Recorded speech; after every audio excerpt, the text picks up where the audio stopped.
하나님 말씀 봉독합니다. 민수기 35장 1절에서부터 8절까지 교독합니다. 제가 먼저 봉독합니다. 여호와께서 여리고 맞은편 요단강가 모압 평지에서 모세에게 말씀하여 이르시되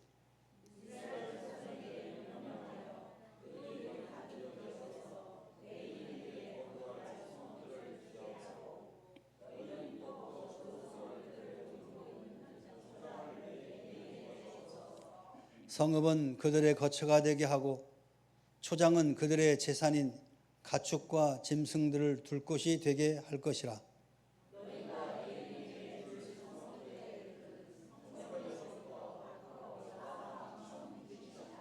성을 중앙에 두고 성 밖 동쪽으로 2000규빗, 남쪽으로 2000규빗, 서쪽으로 2000규빗, 북쪽으로 2000규빗을 측량할지니 이는 그들의 성읍에 들이며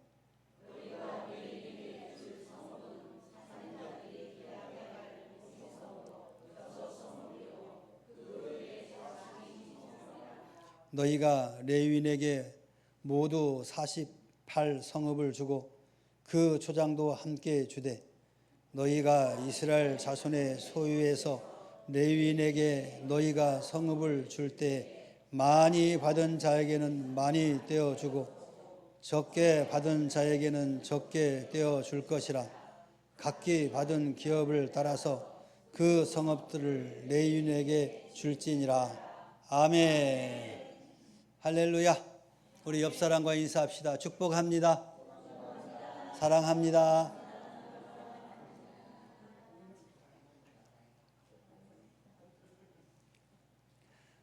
오늘 본문에서 레위인에게 성읍과 초장을 주어서 공동체 안에서 살 수 있도록 하나님의 뜻을 오늘 본문에서 보여주고 있습니다.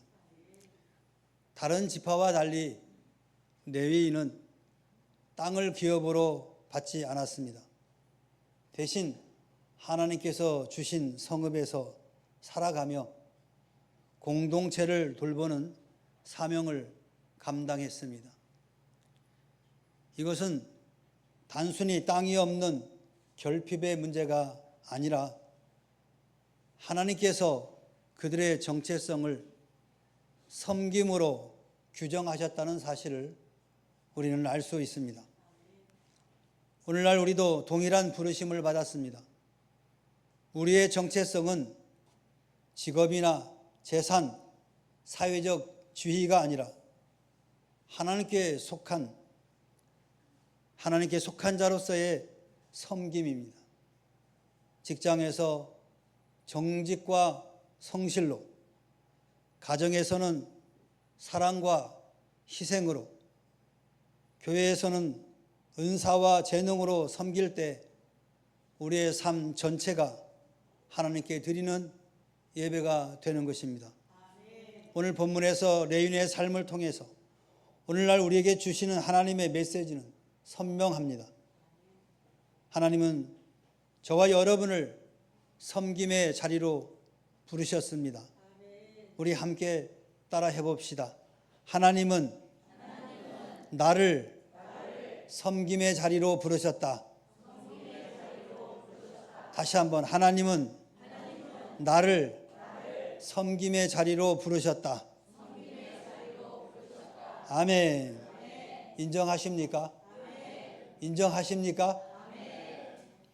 섬김은 소유가 아닌 정체성입니다. 다시 말하면 존재 가치죠.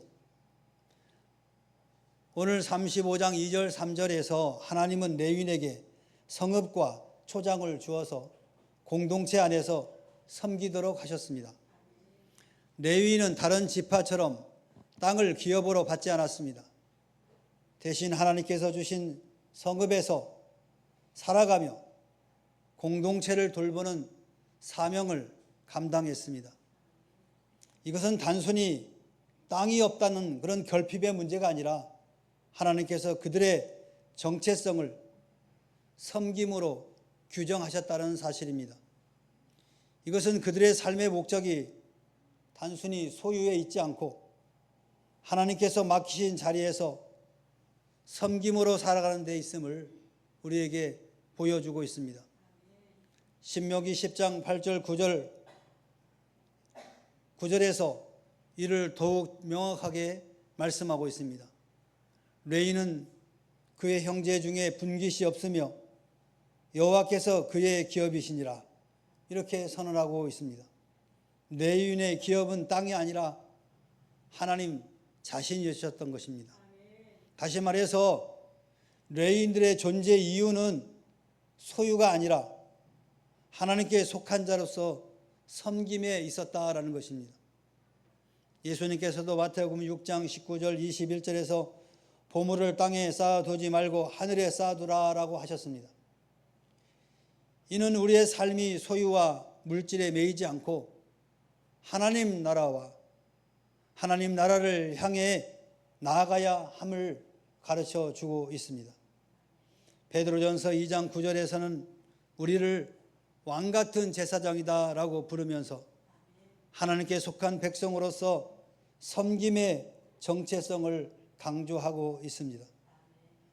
오늘날 우리도 레위인과 동일한 부르심을 받았습니다. 여러분의 정체성은 직업과 재산과 사회적 지위가 아니라 하나님께 속한 자로서 섬김입니다. 예수님께서 마태복음 6장 21절에 내 보물이 있는 그곳에는 내 마음도 있느니라 라고 말씀하신 것처럼 우리의 마음은 소유가 아니라 하나님 나라에 있어야 한다라는 것입니다. 여러분의 삶의 목적은 더 많이 소유하는 데 있지 않고 하나님께서 맡기신 자리에서 섬김으로 살아가는 데 있는 것입니다. 여러분, 직장에서의 섬김은 무엇일까요? 직장은 단순히 생계를 위한 공간이 아니라 하나님을 드러내는 사역의 자리입니다. 여러분은 직장에서 정직과 성실을 통해서 하나님의 성품을 나타내야 합니다. 보고서를 작성할 때 사실을 왜곡하지 않고 거래에서 부당한 이익을 취하지 않고 동료와 상사에게 진실하게 말하는 것이 곧 하나님을 드러내는 섬김입니다. 또한 맡은 일을 대충 하지 않고 최선을 다하는 태도는 곧 하나님께 드리는 예배와 같은 것입니다. 여러분이 정직과 성실로 일할 때 동료들은 그 속에서 하나님의 성품을 보게 되고 직장은 하나님 나라의 증거가 드러나는 선교의 현장이 되는 것입니다. 가정에서는 어떨까요? 가정은 하나님께서 가장 먼저 주신 공동체입니다. 여러분은 가정에서 사랑과 희생으로 가족을 섬겨야 합니다. 배우자에게 존중과 배려를 실천하고 자녀에게는 인내와 격려를 베푸는 것이 곧 섬김입니다. 사랑은 단순한 감정이 아니라 행동으로 드러나야 하는 것이죠. 희생은 자신의 편안함을 내려놓고 가족을 위해 시간을 내고 필요를 채워주며 때로는 자신의 욕심을 포기하는 것입니다. 부모가 자녀를 사랑으로 양육할 때, 배우자가 서로를 존중할 때 그 가정은 작은 하나님 나라의 모형이 되는 것입니다. 가정에서의 섬김은 단순히 가족을 돌보는 수준을 넘어서 하나님의 사랑을 구체적으로 드러내는 그런 자리인 것입니다. 교회에서 섬김은 어떤 것입니까? 교회는 우리가 함께 모여 하나님의 몸을 이루는 공동체입니다. 우리는 교회 안에서 하나님께 받은 은사와 재능을 사용하여서 공동체를 세워야 하는 것입니다. 어떤 성도는 가르치는 은사를, 어떤 성도는 찬양의 은사를, 또 어떤 성도는 봉사의 은사를 받았습니다. 각각의 다양한 은사를 통해서 우리 교회는 세워지고 우리는 온전해지는 것입니다. 음악과 기술과 행정과 상담 등 다양한 재능은 교회를 세우는 도구가 되는 것입니다. 교회에서 섬김은 단순히 봉사활동이 아니라 하나님께서 주신 은사와 재능을 통해서 공동체를 세우고 그리스도의 몸을 온전케 하는 사명인 것입니다. 교회 안에서의 섬김이 있을 때 교회 밖에서 섬김도 힘을 얻게 되는 것입니다. 직장과 가정과 교회는 각각의 다른 영역이지만 모두 하나님께서 여러분을 섬김의 자리로 부르신 공간입니다.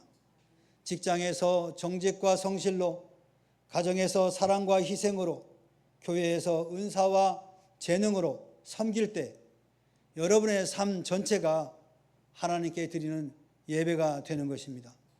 결국 섬김은 선택이 아니라 여러분의 정체성, 즉 존재의 이유인 것입니다. 여러분이 가진 시간과 재능, 물질을 하나님께서 맡기신 도구일 뿐입니다. 이를 통해 여러분은 어디서든지 하나님의 뜻을 드러내야 하는 것입니다. 이것이 바로 레위인의 삶을 통해 오늘날 우리에게 주시는 하나님의 메시지입니다. 또한 공동체 속에서 흩어지는 섬김이옵니다. 4절, 5절에서는 레위인의 성읍이 이스라엘 전역에 흩어져 있음을 우리는 볼 수 있습니다. 이것은 단순한 행정적인 배치가 아닙니다.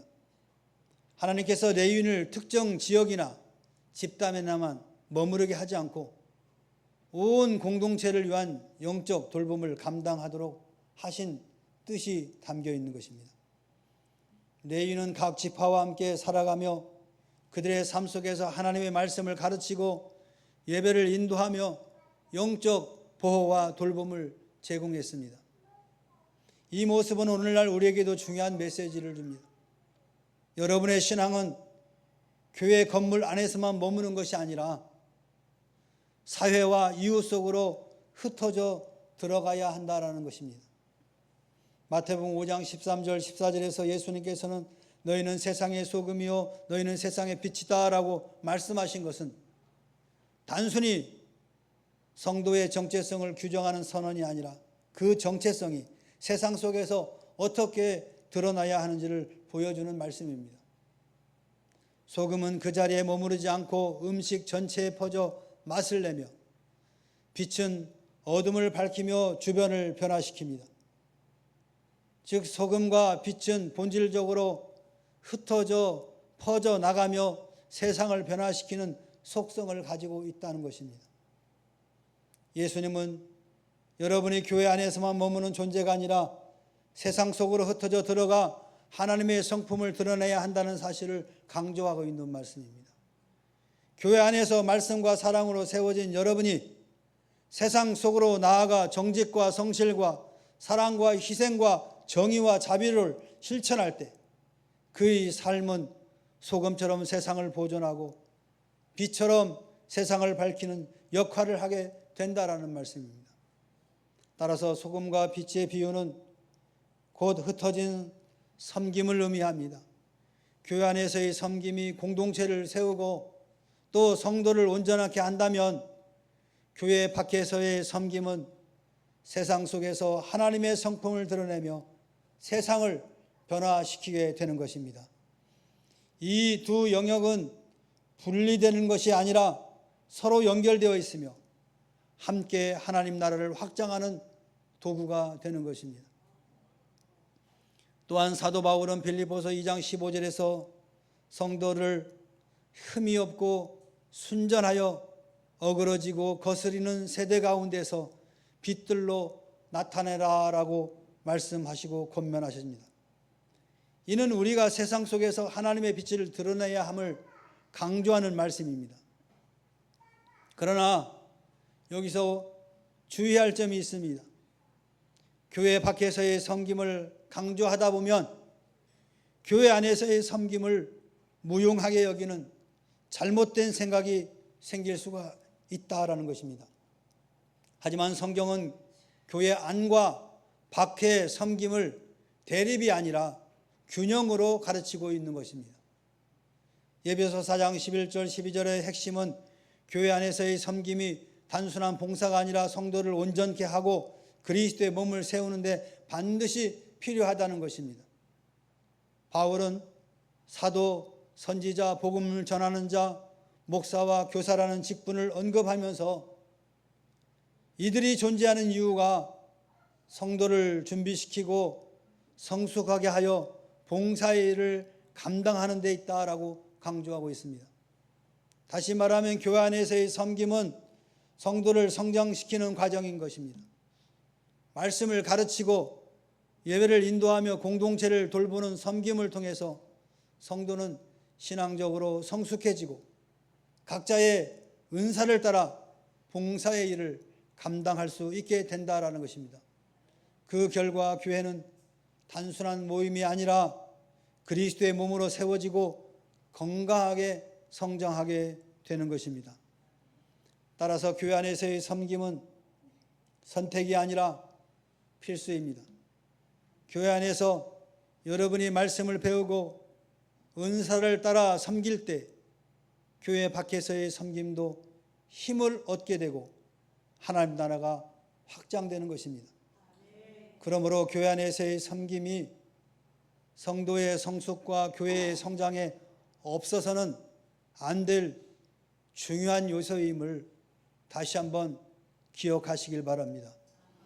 히브리서 10장 24절 25절에서는 교회 공동체 안에서의 섬김과 모임의 중요성을 매우 구체적으로 보여주고 있습니다. 서로 돌아보아 사랑과 선행을 격려하며 모의를 패하는 어떤 사람들의 습관과 같이 하지 말고 오직 권하여 그날이 가까움을 볼수록 더욱 그리하라라고 말씀하십니다. 이 구절은 성도가 함께 모여 서로를 격려하고 세워가는 공동체적인 섬김을 강조하고 있는 말씀입니다. 이 말씀은 교회 안에서의 모임이 단순한 의무가 아니라 우리를 세우고 공동체를 강화하는 필수적인 과정이라는 것입니다. 우리는 혼자 있을 때보다 함께 모일 때 더 큰 힘을 얻고 서로의 믿음을 복두두며 사랑과 선행을 실천할 용기를 얻게 되는 것입니다.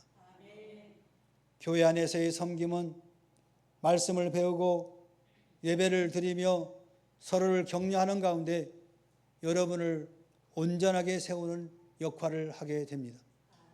반면에 교회 밖에서의 섬김은 세상 속에서 하나님의 성품을 드러내는 역할을 하게 됩니다. 여러분이 교회 안에서의 말씀과 사랑으로 세워진 후 세상으로 나아가 정직과 성실과 사랑과 희생과 정의와 자비를 실천할 때 세상은 그 속에서 하나님의 성품을 보게 되는 것입니다. 교회 안에서의 섬김이 공동체를 강화한다면 교회 밖에서의 섬김은 세상 속에서 하나님 나라를 확장하는 도구가 되는 것입니다. 결국 교회 안과 밖의 섬김이 서로 연결되어 있음을 보여주고 있습니다. 교회 안에서 모이기를 힘쓰며 서로 격려할 때 여러분은 신앙적으로 성숙해지고 그 힘을 가지고 세상 속에서 하나님의 성품을 드러낼 때 세상은 하나님을 보게 될 것입니다. 그러므로 교회 안과 밖은 대립이 아니라 균형이며 두 영역 모두 하나님께서 원하시는 공동체적인 섬김이라는 것을 여러분 기억하시기 바랍니다. 마지막으로 섬김을 통한 하나님의 성품이 드러납니다. 6절에서 레위인의 성읍 중 일부가 도피성으로 지정되었음을 보여줍니다. 도피성은 억울하게 살인을 저지른 자가 피할 수 있는 것으로 그 생명을 보호하는 제도였습니다. 이것은 단순한 사회적 장치가 아니라 하나님께서 공동체 안에서 자비와 정의를 드러내신 방법이었습니다. 레위인의 섬김은 단순히 제사와 예배에 국한되지 않고 억울한 자와 연약한 자를 보호하는 그 사명도 포함하고 있다라는 것입니다. 오늘날 교회의 섬김도 이와 같은 성격을 지니고 있습니다. 단순히 봉사활동이나 친절한 행위에 머무르는 것이 아니라 하나님의 성품을 세상에 나타내는 통로가 되어야 하는 것입니다. 마태복음 25장 40절에서 예수님께서 말씀하신 너희가 여기 내 형제 중에 지극히 작은 자 하나에게 한 것이 곧 내게 한 것이다. 이 구절은 섬김의 본질을 아주 분명하게 드러내고 있습니다. 예수님은 단순히 도덕적 선행을 강조하신 것이 아니라 사회적 약자와 소외된 자를 향한 우리의 섬김이 곧 주님께 드리는 섬김이라는 사실을 우리에게 보여주고 있습니다. 이 말씀은 교회가 사회적 약자를 돌보고 여러분이 이웃을 위해 희생할 때 그 속에서 하나님의 사랑과 공의가 드러난다는 것을 말씀하고 있는 겁니다. 교회가 가난한 자, 병든 자, 외로운 자, 억울한 자를 돌보는 것은 단순한 자선 활동이 아니라 하나님 나라의 가치가 세상 속에서 실현되는 그런 사건인 것입니다. 여러분이 이웃을 위해 여러분의 시간과 물질을 내어 놓을 때 그 희생은 곧 예수님께 드리는 헌신이 되는 것입니다. 이 구절은 또한 섬김이 선택적인 행위가 아니라 그리스도인의 정체성임을 강조합니다. 여러분이 작은 자를 돌볼 때 그 속에서 하나님의 사랑이 드러나고 정의가 실현되고 세상은 교회를 통해 하나님의 성품을 보게 될 것입니다. 따라서 교회의 섬김은 단순히 착한 일을 하는 수준을 넘어서 하나님의 나라를 확장하는 거룩한 사명이라는 것을 꼭 기억하시기 바랍니다. 오늘 우리는 이 말씀을 통해 교회 안에서 서로를 세우고 격려하는 섬김뿐만 아니라 교회 밖에서 사회적 약자를 돌보는 섬김을 실천해야 한다라는 것입니다. 미가서 6장 8절은 하나님께서 우리에게 요구하시는 삶의 본질을 보여주고 있습니다. 정의를 행하며 인자를 사랑하며 겸손히 내 하나님과 함께 행하는 것은 있습니다. 단순히 도덕적 권면이 아니라 하나님의 성품을 반영하는 삶의 태도입니다. 정의는 억울한 자를 보호하고 공평을 실천하는 것이고, 인자는 곧 사랑과 자비를 베푸는 삶을 의미하는 것입니다. 겸손은 하나님 앞에서 자신을 낮추고 하나님의 뜻을 따르는 그런 태도가 바로 겸손이죠. 따라서 여러분의 섬김은 단순히 착한 일을 하는 수준을 넘어서 교회가 사회적 약자를 돌보고 여러분이 이웃을 위해 희생할 때 세상은 그 속에서 하나님의 자비와 정의를 보게 되는 것입니다. 이는 곧 하나님의 성품이 우리의 삶을 통해 드러나는 순간입니다. 교회 안에서의 섬김은 공동체를 세우고 성도를 온전하게 하며, 교회 밖에서의 섬김은 세상 속에서 하나님의 성품을 드러내는 역할을 하는 것입니다. 다시 말씀드리지만 두 영역은 서로 분리된 것이 아니라 긴밀하게 연결되어 있습니다. 교회 안에서의 말씀과 사랑으로 세워진 성도가 세상 속으로 나아가 정의와 사랑, 겸손을 실천할 때 하나님 나라가 확장되는 것입니다. 결국에는 교회 안과 밖의 섬김은 함께 하나님 나라를 이루는 도구이며 여러분의 삶 전체가 하나님께 드리는 예배가 되는 것입니다. 사랑하는 성도 여러분, 오늘 본문의 말씀은 레위인의 성읍과 도피성을 통해 섬김의 본질을 우리에게 보여주고 있습니다. 레위인은 소유가 아닌 섬김의 정체성을 가지고 공동체 안에 흩어져 하나님의 말씀을 가르치고 예배를 인도하며 억울한 자와 약한 자를 보호했습니다. 이는 곧 하나님의 성품인 정의와 사랑, 자비와 겸손을 드러내는 삶이었습니다. 오늘 우리 교회와 저와 여러분도 동일한 부르심을 받았습니다. 교회 안에서의 섬김은 성도를 세우고 공동체를 강화하며 교회 밖에서의 섬김은 세상 속에서 하나님의 성품을 드러내게 됩니다. 두 영역은 분리된 것이 아니라 긴밀히 연결되어 있으며 함께 하나님 나라를 확장하는 도구라는 것입니다. 따라서 여러분의 섬김은 단순한 착한 일이 아니라 하나님께 속한 자로서의 존재 이유입니다. 직장에서 정직과 성실로, 가정에서 사랑과 희생으로, 교회에서 은사와 재능으로 섬길 때 여러분의 삶은 곧 하나님께 드리는 예배가 될 것입니다. 하나님은 오늘 우리를 섬김의 자리로 부르셨습니다. 그 부르심에 응답하여 우리의 삶 전체가 하나님의 뜻을 드리는 그런 통로가 되기를 주님의 이름으로 축원합니다. 축원합니다. 기도하겠습니다. 은혜와 사랑이 충만하신 하나님 아버지, 오늘 또 우리를 불러주셔서 말씀 앞에 서게 하심을 감사드립니다.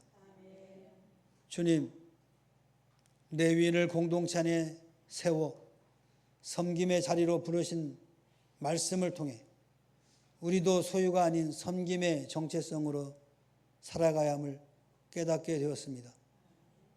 우리의 기업은 땅이나 재물이 아니라 하나님 자신임을 고백합니다.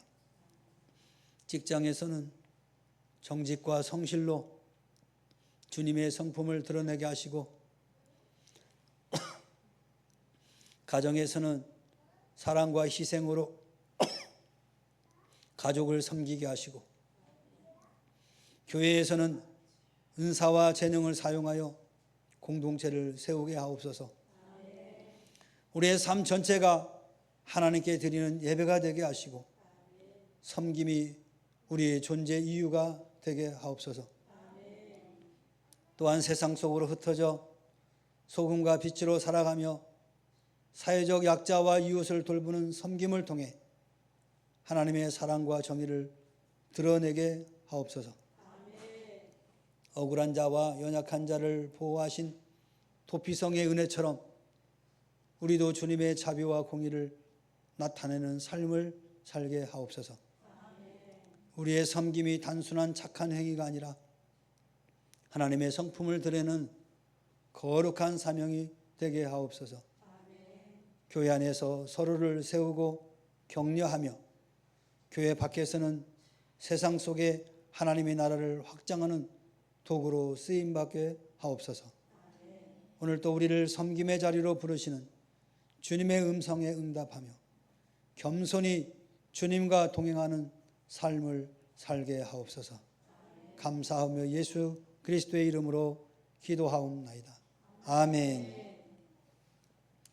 이제는 우리 구주 예수 그리스도의 은혜와 하나님 아버지의 무한하신 사랑과 성령님의 내주 임재하심이 내인을 소유가 아니라 섬김의 존재로 부르셨던 우리 하나님, 오늘 우리도 그와 같은 존재로 부르셨음에 우리가 응답하기로 작정하고 또 결단하며 우리에게 주어진 삶 속에서 섬김의 도리를 다하는 그런 삶을 살기로 작정하고 돌아가는 사랑하는 주의 자녀들 심령예와 저들의 가정과 직장과 사업과 생업 위에와 그리고 이 나라와 이 민족과 교회 위에 지금으로부터 영원토록 함께 있을지어다.